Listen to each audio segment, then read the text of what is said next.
Hello and welcome everyone. Welcome to Finding the Right Donor, Navigating the Donor Research Landscape. We are happy to have you joining us today and appreciate you taking time from your busy schedules. My name is Kimberly and I'm part of the QGIve team. And if you haven't had the opportunity to work with us before, we're an online fundraising platform dedicated to helping nonprofits like you raise more money. And part of how we do that is through webinars like this one. So today's webinar is going to be just about 45 minutes or so with a Q&A session to follow, keeping our total time together today to just under an hour. We will be recording the presentation and sending each of you a follow-up email. It will have a copy of today's recording as well as the presentation and some other great resources as well. So please do look for your email with tomorrow afternoon. I believe we're live tweeting, but so if you are a Twitter user, you can look for us at hashtag QGiveWebinar.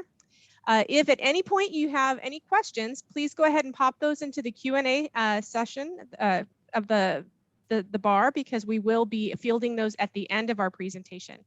And as you dial off today, at the end, you will be prompted with a survey, a short survey. So we'd appreciate it if you take the time to complete those, because we take your feedback to determine future content for webinars like this one and other resources that we do develop during the year. So before diving into today's presentation, let's take a quick peek at QGive's background, mission, and offerings. QGive has been helping nonprofit organizations implement and grow their online fundraising program since 2007. As the importance of online giving has grown, our mission remains the same, and that's to help others fulfill their passion to make a difference. We do that through a comprehensive suite of fundraising tools featuring donation forms, event registration, peer-to-peer fundraising, text giving with outbound messaging, and auction events. We do value our relationships and are proud to connect our nonprofit friends to our partner network in hopes that this helps increase your nonprofit's effectiveness and success. So today we are excited to introduce you to one of our partners, Paul J. Strawhecker, Inc., a consulting firm dedicated to helping nonprofit organizations with strategies, communication, and resource development. And we are lucky to have two presenters today. So I'd like to introduce our subject matter experts and speakers today, Ryan Strawhecker and Brienne Parker. And as you will hear, they're going to bring incredible expertise to our topic on donor research. So over to you. Thank you.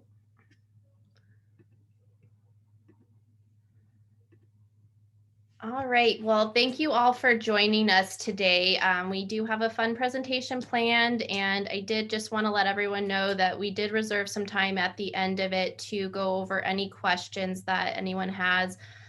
So if anything comes up during the presentation, please jot it down and make sure we'll address it at the end. So here are some of the objectives that we hope to cover today. One of being what type of data are provided through third-party services, how to use donor research data, and how to use donor research to segment donors. We'd also like to look at how to use donor research to help prioritize your fundraising time. So here is where we would like to kind of paint a bigger picture and kind of look at where are all of these charitable dollars coming from. So we can see that we got this data from Giving USA, and in 2020, $471 billion was given to charities. And what I'd like to highlight here is that 69% of that was given by individuals. This is important because these are the individuals making donor gifts and the people making decisions of where their dollars are going. Here, I'd like to kind of break it down into where did the charitable dollars go. Historically, religion and education have kind of been top tiers. What is interesting is that religion typically is rarely reported, and donor research companies don't always find gifts in this category. But it is valuable to see where the donor dollars are being given. Here's a little bit more of a breakdown on individuals making gifts, and I'd like to just kind of highlight a couple points here.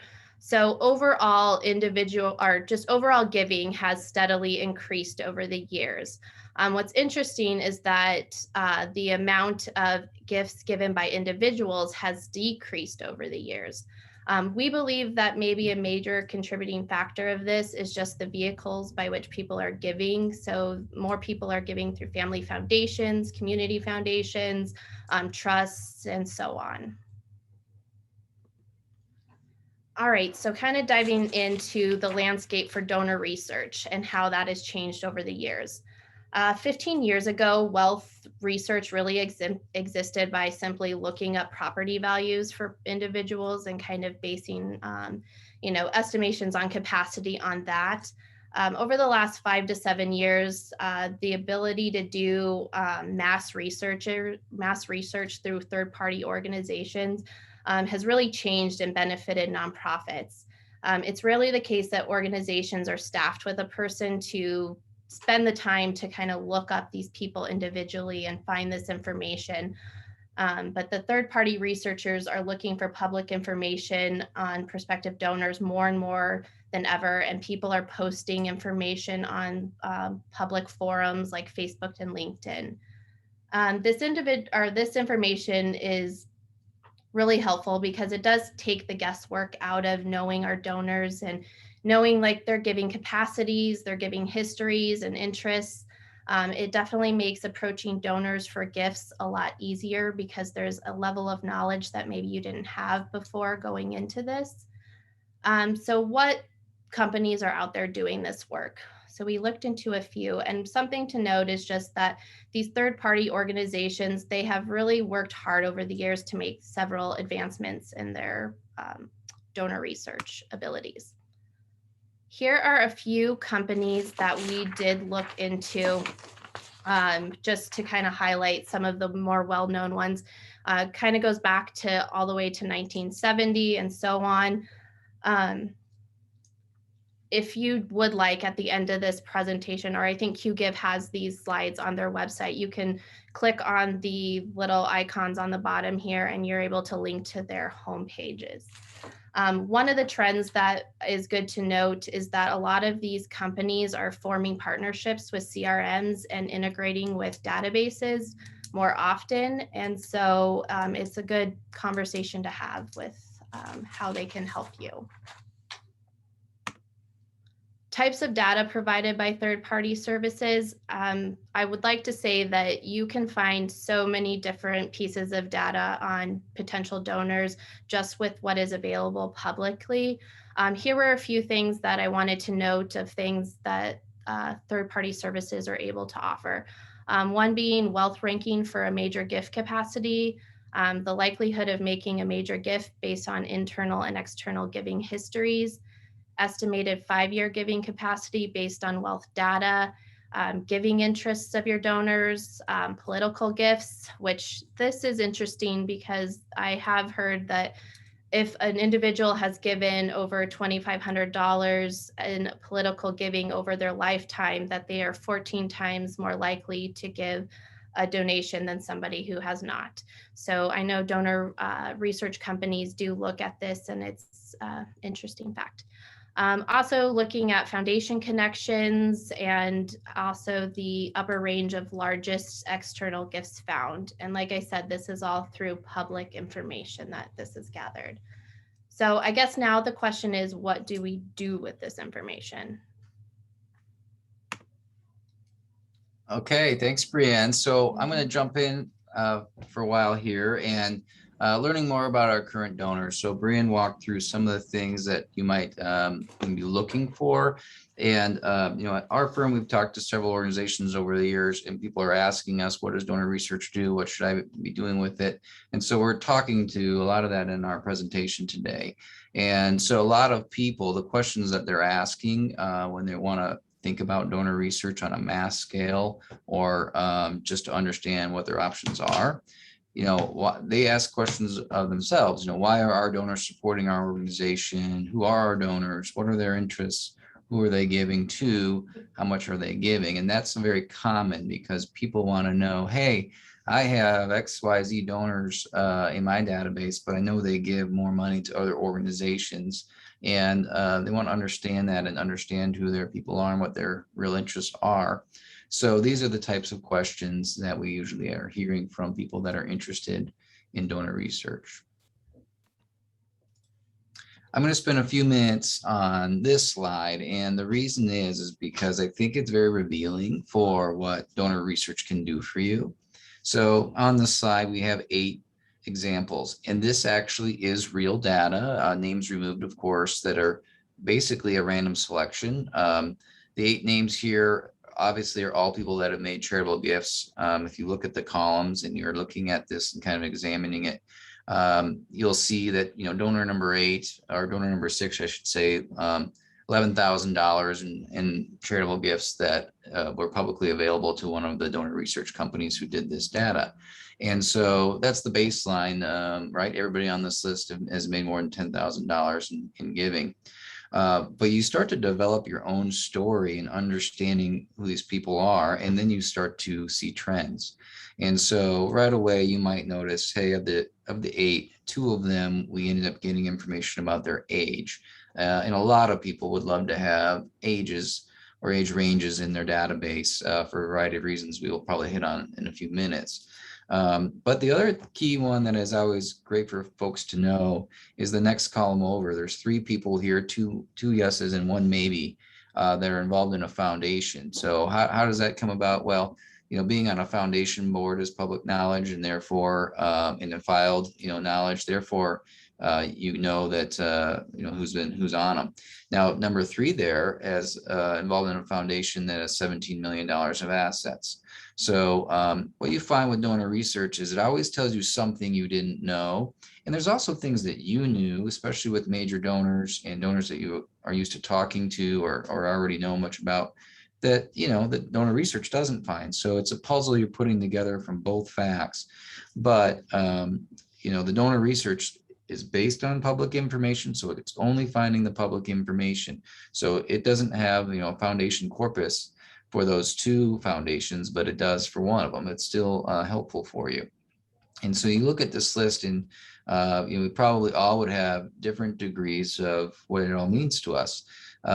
Person number 3 here is just very intriguing because it looks like they are involved with the foundation and also make their own individual gifts. They made 153 gifts. That's kind of publicly known. And they do have a real estate value over $6 million and a high, you know, wealth range. Well, what does that mean to you? Well, it's a person you want to talk to. If this person's in your database, and you're doing a capital campaign, they're probably high on your list. If you're just doing your annual fundraising, they're probably high for your major gift donors. So you either did or didn't know some of this before you did the donor research. If you didn't know it, then this is a person that probably catapults to your annual giving list, and hey, let's talk to this person, right? If you did know it, there's other things you probably know that didn't get found in the donor research. As Brienne highlighted, this is really only like, you know, 10 columns of information, but a lot of these companies, when they're putting together a profile, you know, they're basically coming up with over 100 columns of information and seeing what they can find. So there's a lot more that you find than what's on the screen. Person number 4, which is also interesting, you see a $2 million gift there. And, you know, what's intriguing there is that's a person that is in a house, $250,000 house, yet has made a $2 million gift. And there's some discrepancies there. So what does that mean? Well, hey, this is another person that I want to understand more. You know, is that money coming from a sold business asset, or, you know, just how did they do that and who is this person? So an intriguing person in number 4, and another one that you're probably going to want to cultivate. And so then you may be picking out, as we'll talk about in the future, different things that are on this list that intrigue you. The nonprofit section is a column there, which is in the middle, is about if you've been on a nonprofit board before. So that shows you whether they're, you know, volunteers and have been involved in boards, which is maybe good information to know. Political giving, we talked to a little bit already.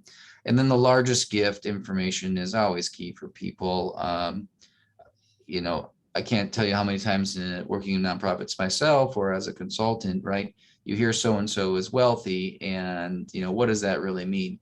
Well, the donor research is the kind of quote unquote doing your homework, where just because someone is wealthy doesn't mean they make a lot of philanthropic gifts. And Also, if they do make a lot of philanthropic gifts, what is their actual interest?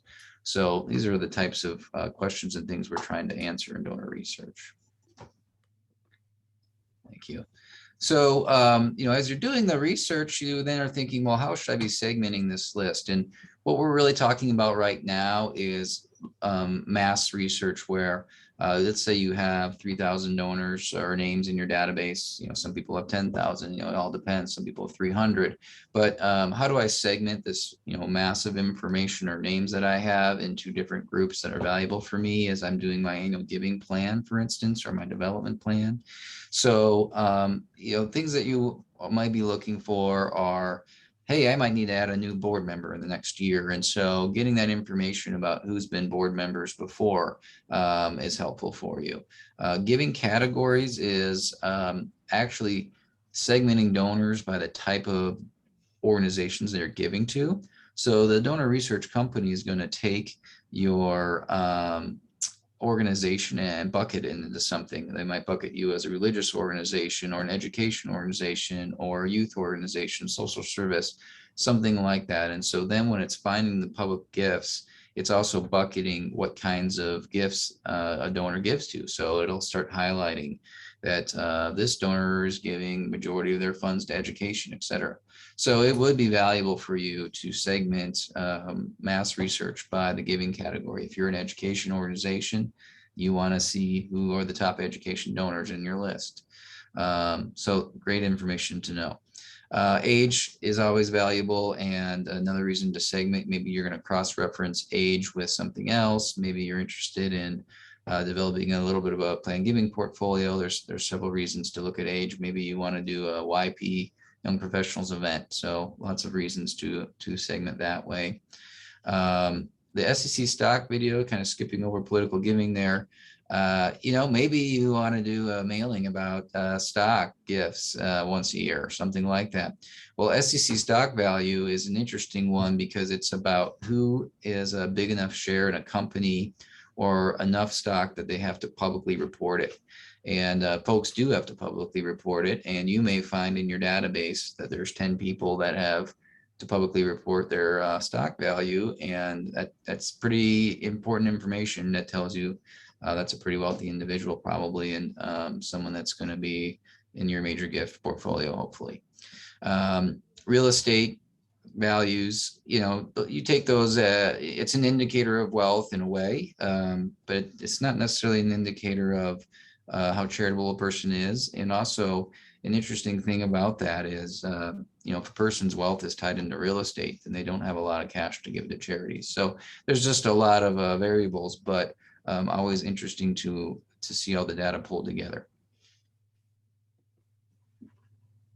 So shifting a little bit, I wanted to highlight what opportunities you have in donor research. And we've already started to talk about these in a little bit, but to really call it out, most people, when they might be considering doing donor research, they're thinking, hey, I have a small amount of donors, but I need to pull new donors in. And so therefore my interest in doing donor research is actually in acquiring new donors. And so maybe you're researching folks in your community by a zip code or county or something, and you're trying to understand what some new donors might be. So that's an important reason to look at donor research. The one I think we hear about the most, and that is also really valuable, is the lost donors. And that's because most nonprofit organizations over the years, their database is their database, but only so much of their database is active. And so you'll often hear, hey, we have 10,000 names in our database, but only 2,000 are really contributing to us in the last 3 years, right? So there's 8,000 folks. Well, they don't want to, throw them away. They donated 10 years ago or 5 years ago, or they attended an event. There's a reason they're in the database, but they also don't have the time or priority, don't know what to do with them. And so donor research is about helping you prioritize your time. And for lost donors, what you're likely doing is you're saying, I got 8,000 names that are really past names, And I would love to know of the 8,000, if there's 500 that are worth mailing, if there's 300 worth inviting to an event, et cetera. Just from your gut, probably there's a good level of names in those groups that are still worth your time. But how do you find them? You find them by donor research, and you kind of prioritize from there, and you build part of your annual plan maybe based on that. So annual giving donors, very similar. You're going to have a plan for the year, and you might, it's about retention. What strategies do I have this year to retain my annual giving donors, and how can donor research help me? There's several ways that we can dig in for that. Planned giving is interesting because most folks will tell you, hey, we don't do a lot for planned giving, or we could be doing more. And for most people, I think what we hear is it would be great to just know who our top 50 planned giving prospects are and give us a starting point, or top 10 or something like that. And so there may be some donor research that can be done to help you look through your database for, who are the best planned giving folks in my database, and something worth your time to do. Major gift opportunities is almost self-explanatory. Most times people are looking for who's a donor that maybe gives to us at a $250 level, that gives, $5,000 to someone else. So the opportunity there is that they're already donors to you, but maybe at a lower level than others, and then think through why that is. And if you've talked to them before, if you know why, et cetera. The mid-level donors, I'm going to dive in a little bit deeper here and talk to you a little bit more about that in the upcoming slides. And I'll go ahead, Brianne. For mid-level donors, it's kind of my theory, and we just posted a blog with QGive here about this, that in a development office, we often don't spend much time concentrating on mid-level donors. We spend a lot of time thinking about major gifts and adding new donors. And one of the things that became a realization for me was that oftentimes the mid-level donor is probably a Generation X, or maybe a younger boomer generation person. And so if you tie that generalization of their giving level to their age, it starts doing some interesting things for you. But it also, a point to really take away is using the donor research. Can I understand my mid-level donors better? Why that's important, of course, is that mid-level donors would be your major donors of the future, potential planned giving donors of the future. And if they are in that kind of age range of 39 to 54, et cetera, they're likely in the highest earning years of their life, and maybe making good money as business owners, et cetera, whatever their positions are. So it is a spot where more research and time and prioritization may benefit your organization greatly. A couple of things on the slide just to call out. Generation X there at the bottom. 50% want to see impact, want multiple avenues to give, don't mind multiple solicitations. So it's kind of interesting to know some of these things about the different generations. Next slide. Just to continue on this a little bit more, does your organization ask, what are we doing with 45 to 55-year-old donors for us? And maybe the different size of the organization, that's not as relevant, or you worry about everyone the same.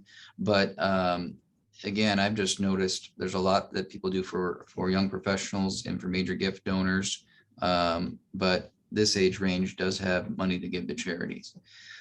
Generally, we don't put people at a mid-level kind of resource development staff that's going to reach out to mid-level donors. So I want you to think about how donor research could help you with this, and help you kind of create a little bit of a plan in the next, development year and annual giving plan that you do. Next slide. So one thing I wanted to call out on this, which is again, more information on this, in a study of 37 charities, only 8% of donors received phone calls, specifically, I think in the mid-level range, and 50% received no communication at all. So you can kind of see why I was making the points I was on that. So we're just not asking enough of the mid-level donors. Well, let's move to kind of prioritizing our time a little bit. And so, now we maybe have done some mass research or we're going to, and how are we going to use the research to prioritize our time? So some just overview points to make. The research, of course, is supplementing what you know personally from donors, and you want to use the research probably, a lot of people come to us saying, we want to do the donor research for the major gift reasons. But what they start to realize is the opportunity isn't necessarily in the 10 donors they already know about and know well. The opportunity is in the folks that they don't know. And so you should be doing the donor research to find that opportunity that you don't know about, right? And so you want to supplement that research with what you do know about a person, which could be some back-end research on your own, LinkedIn profile or Googling them. But it should also be whether you're inviting them to an event and actually talking to them and then what you learn. And so both pieces go together to help you prioritize where someone should fit in your priorities. Just because someone is wealthy, it doesn't make them a great prospect. And when you go back to that chart and you've seen bigger charts like I have of mass amount of donors, you will find that there are folks that make or seem half as wealthy due to donor research. Then, donor B is half as wealthy as donor A, but donor B makes twice as many charitable gifts. And that happens more than you think. So, the age-old, hey, they have a lot of money, go talk to them. The donor research should help you. The point is, know if a donor, by doing your homework, is making philanthropic gifts, and even at what level. Just because someone has a lot of money, they still may be only making $300 gifts, and that's just their personal choice. So understanding that is valuable for you. It's not wise to put all your eggs in one basket, was kind of the last point there. This slide is takeaways, and I'm going to cover this, and then we actually do have some more slides to cover before we move to questions. So I'm kind of recapping takeaways so far.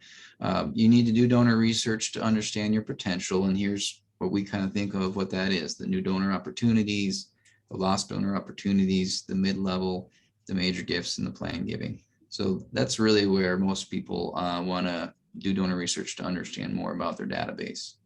But again, someone needs to interact with these donors. And so getting the list of names and prioritizing them by donor research is a huge step for you to having a better annual giving program. The second step is sort of understanding what your annual giving plan is and engaging the donors correctly. By engaging them correctly, I'm also meaning engage them with the donor level they're at. When you do a capital campaign or an annual campaign, maybe you are working with board members or other volunteers. And the best thing you can do is, have someone in their own giving category talking to them. If you're wanting someone to make a $5,000 gift who's in their 50s, it would be great if someone else who's also made a $5,000 gift in their 50s is the one that's sort of soliciting them. So, you want to try to understand where a person's at and match it if you can through volunteers and the board, et cetera. And then, of course, give attention to those that don't have the attention in the past. And that's the best way that you can maybe stop some attrition happening in the database. The national trend at the beginning where dollars were going up annually in the country, but the number of donors is going down, right? That's less and less people able to make their annual gifts anymore.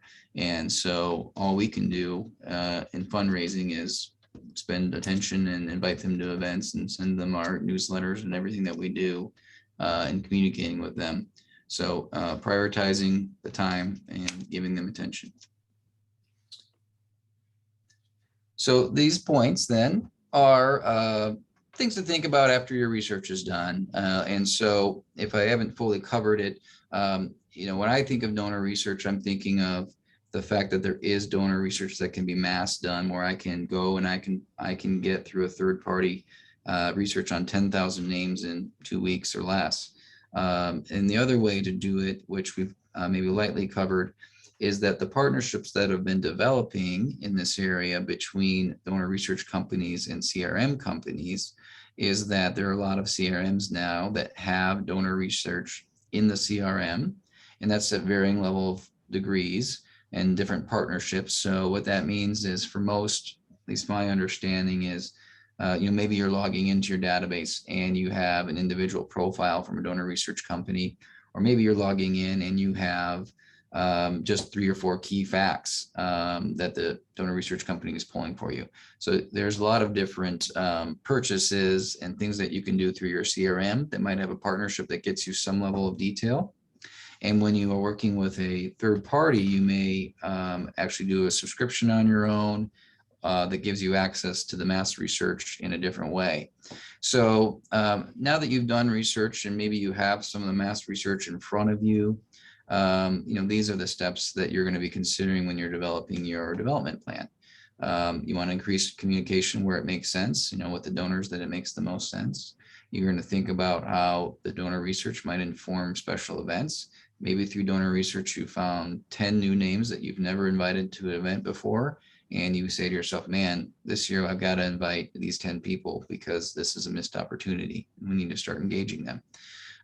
You should, through donor research, find new priorities to add to some sort of portfolio. It could be a gift officer or an executive director, but there should be some names that you didn't have on your radar that are there now, and that could help with a better portfolio for your staff members.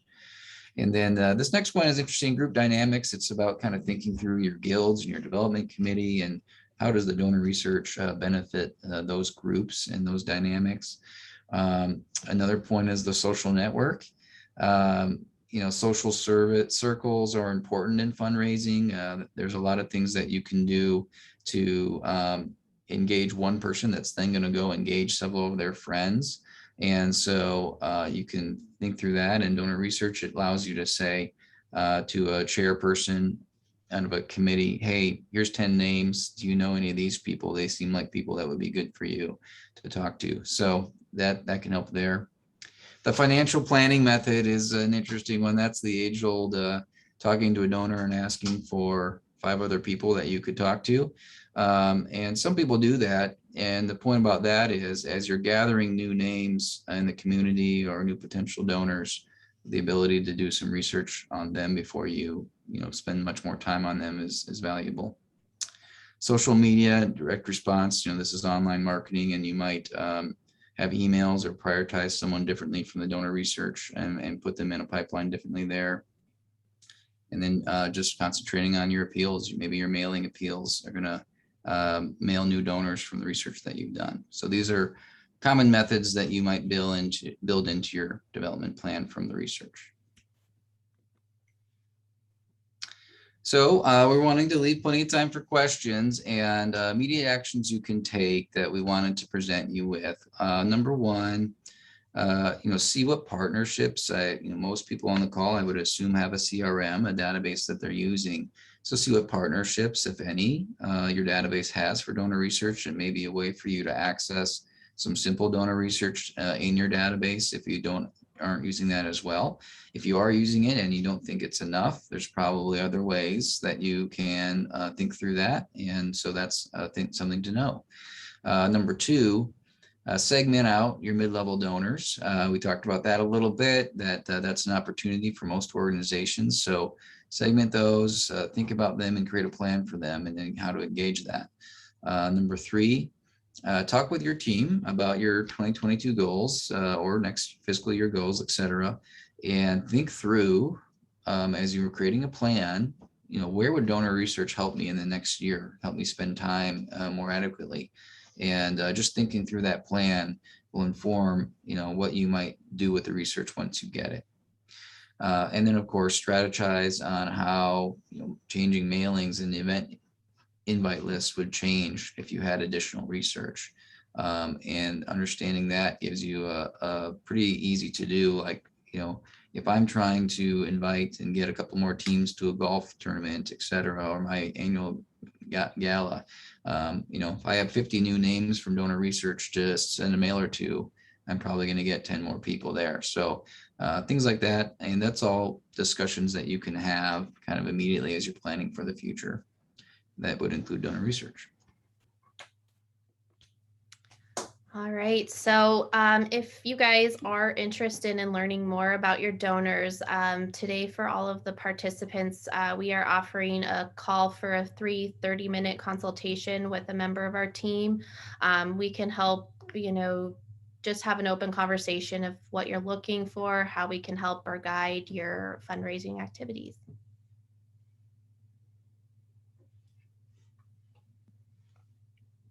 Okay. Thank you so much, Brianne and Ryan. That's some great information. I know we do have a couple questions for you.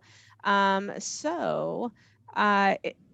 you haven't had put in a question, please go ahead and put it in the Q&A. I see a couple folks have raised their hands, so if you do have a question, pop that into the Q&A box.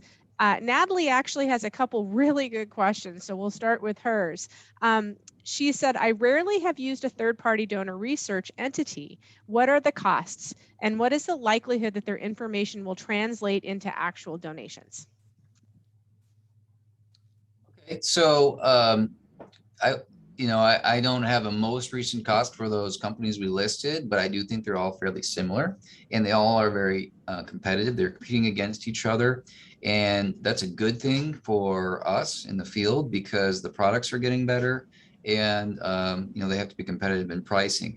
So I do know about 2 or 3 years ago, most of those subscriptions through a third party were over $3,000, and I'm guessing today that's probably gone up a couple $100, right? So probably over $3,000 for a subscription.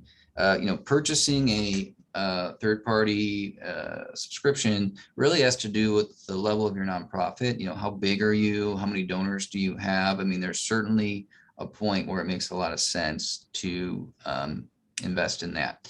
Now, I will also say doing a mass research is, I find, very valuable and going to make a difference for you. One thing about mass research is a lot of people want to do it one time. Maybe they'll come back 3 or 4 years later and do it again. Maybe they'll refresh the data.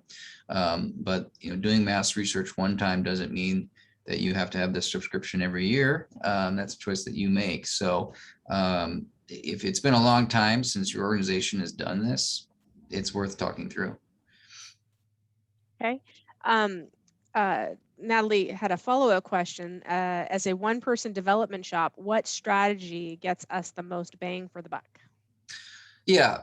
So when you're one person, and I should say I've worked a 2-person organization, so I get it. When you're doing that and you have all the different hats, right? It is absolutely about prioritizing your time. And so, not knowing your budget, I think a lot of folks would have like a budget under $250 or under $500,000. Those $5,000 donors or $10,000 donors makes a huge difference. And so, the way that you're going to use donor research is, let's just say you have a smaller set of data, 100 names, whatever it is. You're looking for the opportunity of, so-and-so donor A has been a great friend to us for 5 years and a volunteer. I had no idea she was giving a lot more money to other organizations, and that's someone I can talk to more and basically, ask for more money if she's interested. So for the smallest organizations, it's about understanding who your major gifts asks are so that you can prioritize those and make them valuable asks. Okay. And then Eve is asking, how do research companies generally bill for their services? Well, our experience is that they're annual subscriptions. And as I was saying is, there's other ways to access it through the partnerships at the CRM. So if you contact one, they're going to fill you in on all this, what you get in subscription and give you an annual subscription price. Okay. I know Rebecca is asking this, so I'll go ahead and answer. The information on getting a 30-minute consult with you all in our email that we're sending out tomorrow with a copy of the presentation and everything, we will actually have a link that goes straight to the calendar for the Paul J. Strawhecker Inc. So look for that email. Donna is asking, my website is on Wix. Does your website keep people from donating? So I think the question is whether a certain kind of website hosting would prevent donations. I'm thinking so.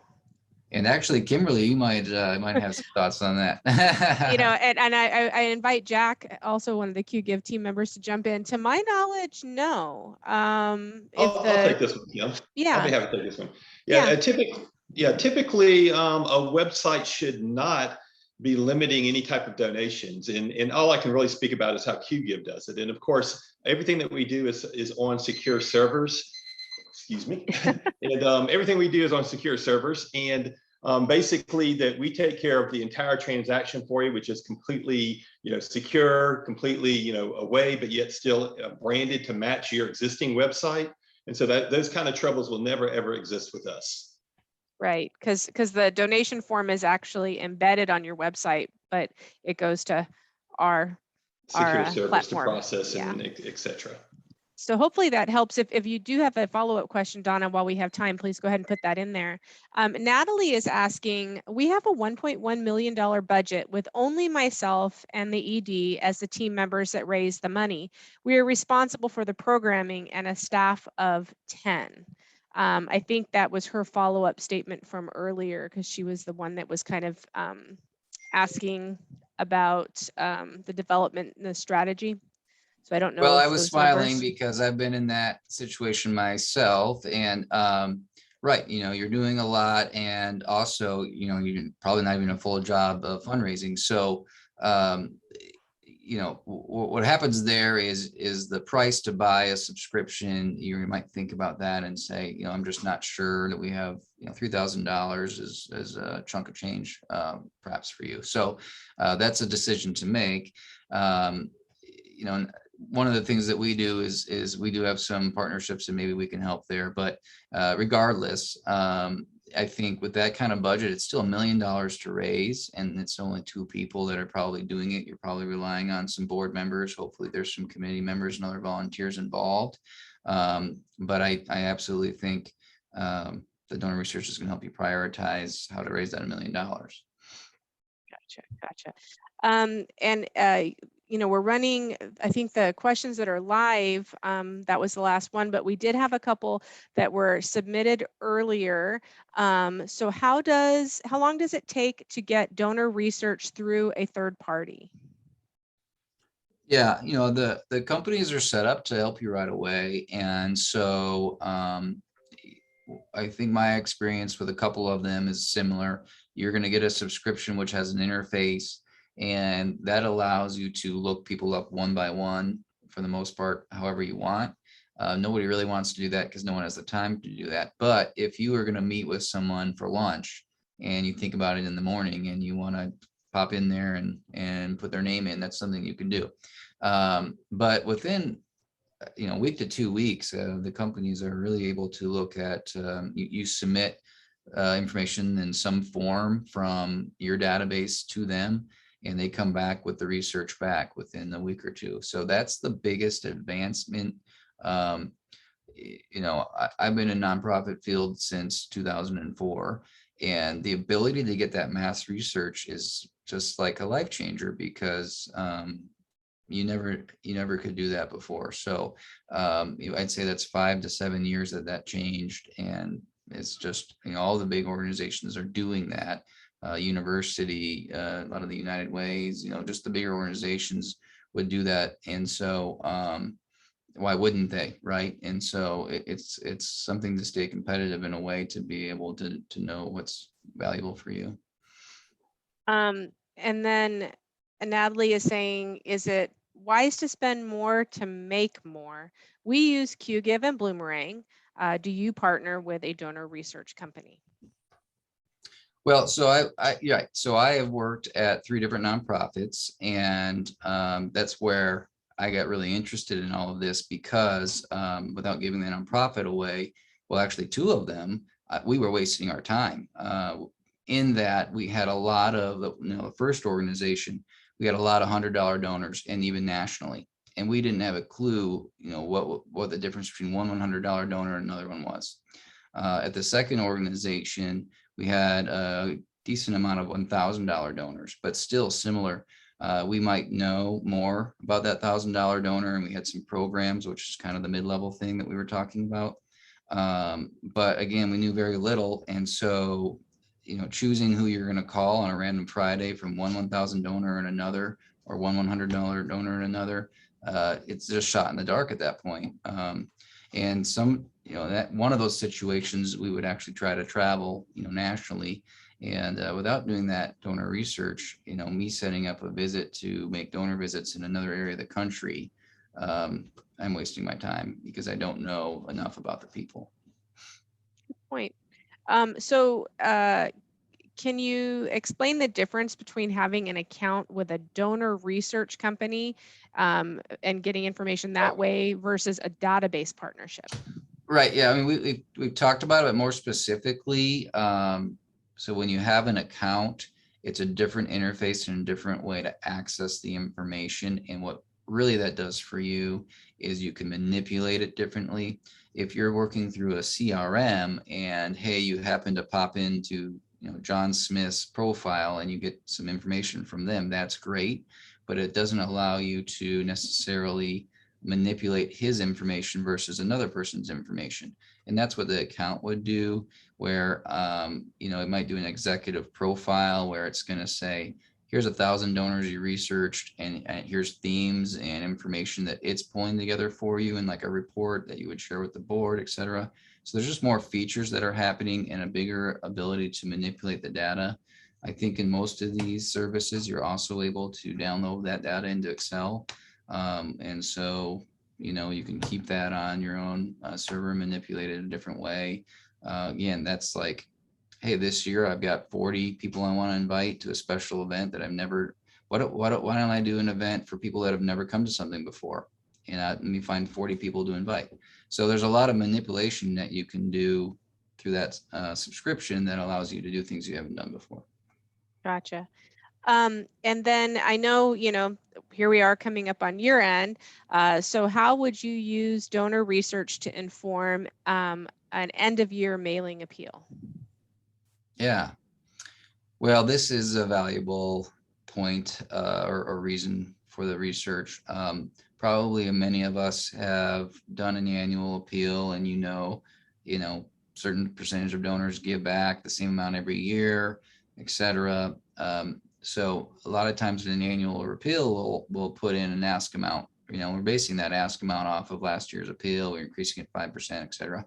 And then maybe even there's different reply cards that have different amounts on those reply cards or something in an appeal. So the donor research will tell you, really this person is giving organizations $500. So maybe you should be asking $500 or putting the $500, make sure that cue card has $500 on it. Or this person's giving, more than 1,000. So it's about kind of bucketing people in the place that they already are giving and making those kind of requests in the annual appeal. So that's how it would inform maybe both the cutoff points of who you're not going to mail anymore, and also, what levels you might ask. Okay, well, it looks like we've gotten through all of our questions. So we're going to be ending a little bit early, but thank you, Ryan and Brianne, for sharing all of this great information with us today.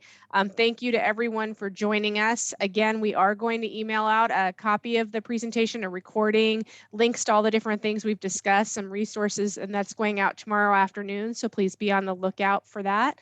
And if you would like to reach out to the QGIV team or the StrawHacker team, the information here is on this last slide. Please, as you hang up today, don't forget to do the survey. That's very helpful. And we hope that the information that we covered helps you get through all of your donor research and make some impact. So thank you again, and we will be in touch, and hopefully you have a fabulous day. Thank you. Thank you. Bye. Bye.